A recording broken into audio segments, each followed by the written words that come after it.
Namaste. Have you ever felt like you spent your entire life as a waiting room? Like people walk into your world broken, exhausted, or lost. You give them everything: your warmth, your protection, your time, your emotional safety. You become their resting nest. You build them up. You fix their anger. You guide them through their darkest season.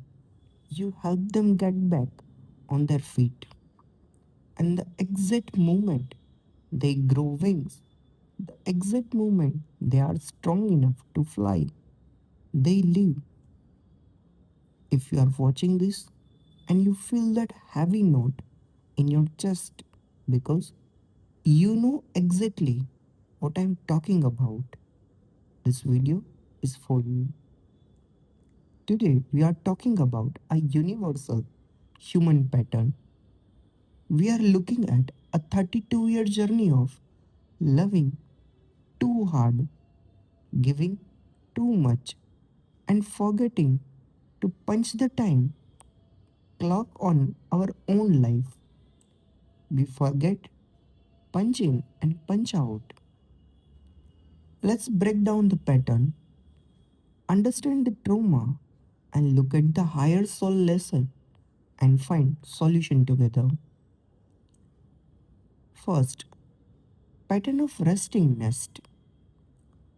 Let's look at the blueprint of the cycle across every friendship, every relationship, and even letting go of a small pet or a partner.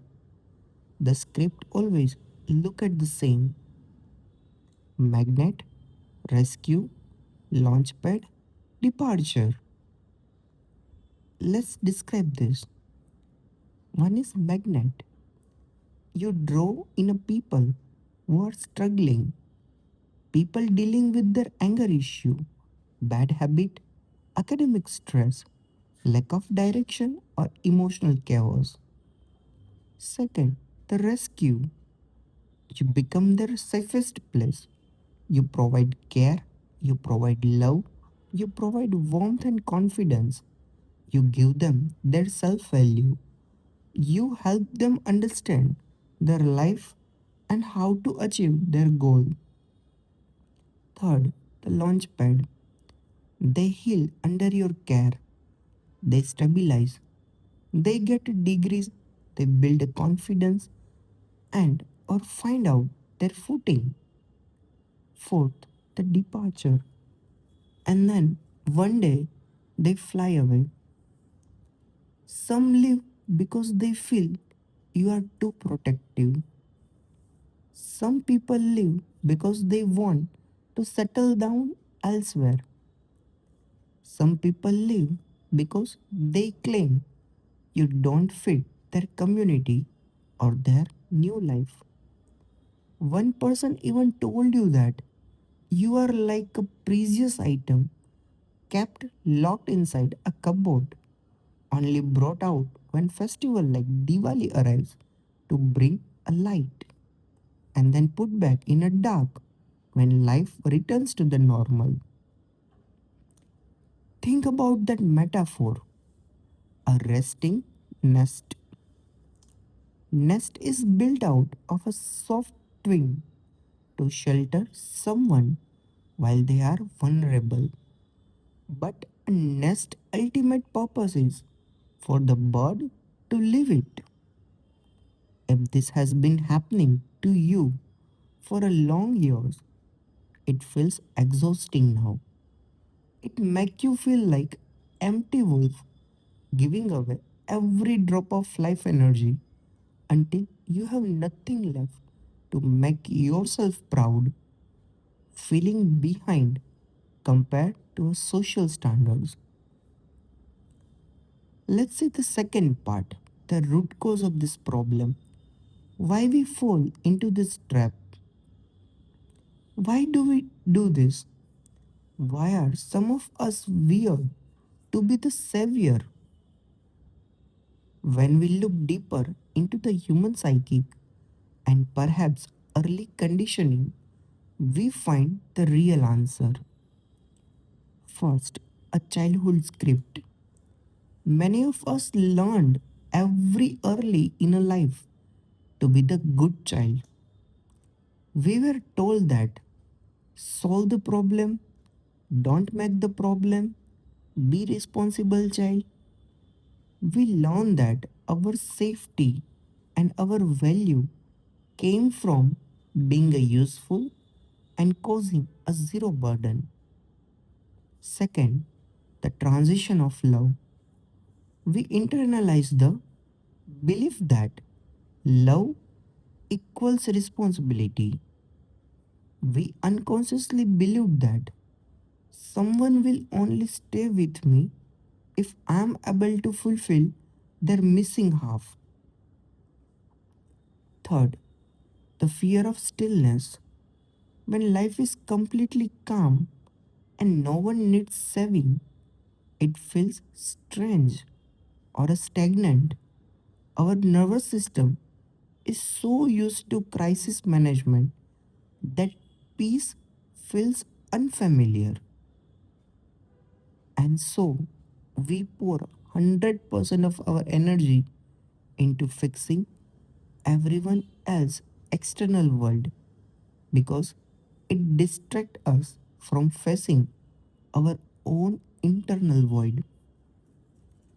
Let's see the third part, higher perspective and the core truth. Here is where we need a massive mindset shift. There is no need to get a panic and there is no any rest. As we the humans, we have destiny, we have karmic and soul evolution phases of our life. Looking back at a life of giving a pure, unconditional love is not a failure. Having a good heart, wanting to see people win, and showing up with a loyalty is the rarest gift. Your heart was never the problem. Your only mistake was forgetting your working hours for them and for your own self. You treated a lifetime of love like a 24/7, round the clock emergency room where you never punched out, you never took a break, and forget to feed your own self. You gave your full time energy away without settling boundaries. If someone had taught you how to clock out earlier, you could have saved enough energy to build an incredible, thriving life for yourself alongside your kindness. Let's take fourth part of this problem, the takeaway and the solution for a whole global audience on this channel. If you're sitting there right now, feeling depleted, wondering why people left after you helped them grow, here is your takeaway and your healing path. First, honor your pure heart. Stop punishing your own self for being a good person. Forgive yourself for loving deeply. That love was real and it mattered. Second, stop dating or befriending projects. If someone comes into your life needing to be rescued, rehabilitated, or fixed, recognize that you are not a rehab center. Healthy relationships are built between two whole people, not as one savior and one project. Third, set your working hours, your boundaries.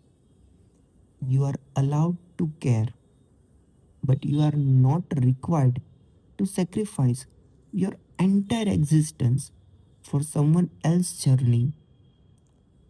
Protect your energy fearlessly. Fourth, channel the energy inward.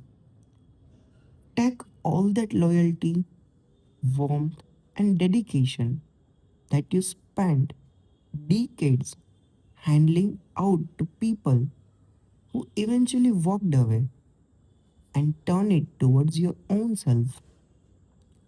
Build your own peace, build your own success, make yourself proud. You are not resting nest meant to be the left behind in the cold. You are a complete, wholesome human soul, worthy human being would deserve a love that stays in a broad daylight every single day of the year. Take a deep breath. Your journey is not over. It is the time to finally start showing up for yourself. Be zen, be peace. Thank you.